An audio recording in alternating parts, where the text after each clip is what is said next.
스타트업이 추구해야 될 궁극적 질문, 결국 수익 창출이 중요하겠죠.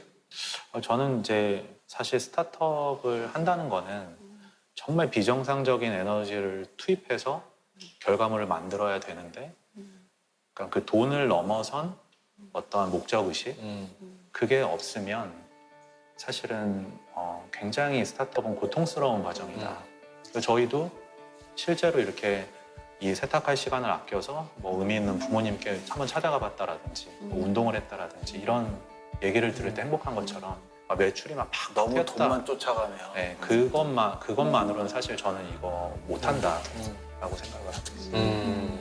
그러니까 당연히 기업은 돈을 벌어야 되는데 돈이라는 게 결국은 결과물인 거거든요. 결실인 거거든요.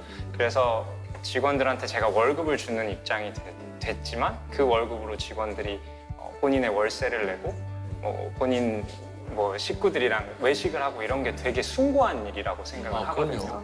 그래서 저는 당연히 스타트업이 돈을 위해서 존재하는 건 아니지만 노력해서 이런 돈이라는 결실을 얻었을 때 이 구성원들이 이걸 모두 다 나눠 가지고 되게 모두 사회 모두가 축하해주는 그런 분위기가 되는 게 기업인이 할 수 있는 가장 숭고한 일이다라고 생각을 합니다.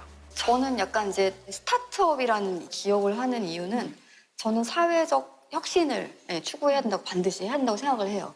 근데 그게 우리가 이제 돈을 목표로 하는 일반 기업과 다른 점이라고 생각을 해요.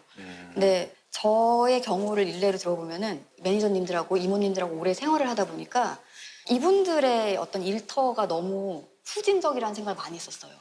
이분들의 일하는 방식이나 이런 것들이. 근데 제가 사업을 시작해서 저 이제 청소 서비스를 합니다라고 말씀드렸을 때 투자자분들이나 주변 분들이 저한테 첫 번째 질문으로 가장 많이 한 질문이 뭐였냐면 혹시 물건 없어지면 어떡해요? 혹시 뭐 파손 일어나면 어떡해? 이런 말씀 되게 많이 하셨는데 제가 그때 너무 가슴이 아픈 게 어떠한 업종도 일을 시작도 안 했는데 그 잠재적 범죄자로 보고 물어보는 일은 없거든요, 우리나라에. 그렇죠. 근데 어떻게 청소를 하시는 분들을 그렇게 보는 시각이 있지? 네. 그래서 이거는 그 누구의 잘못이 아니라 산업이 후진됐다. 네. 산업이 전혀 없었다, 우리나라에.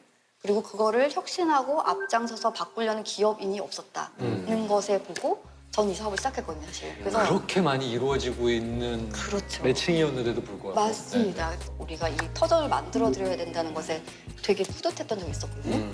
그래서 그런 것들을 저희가 만들어가는 것 같아요.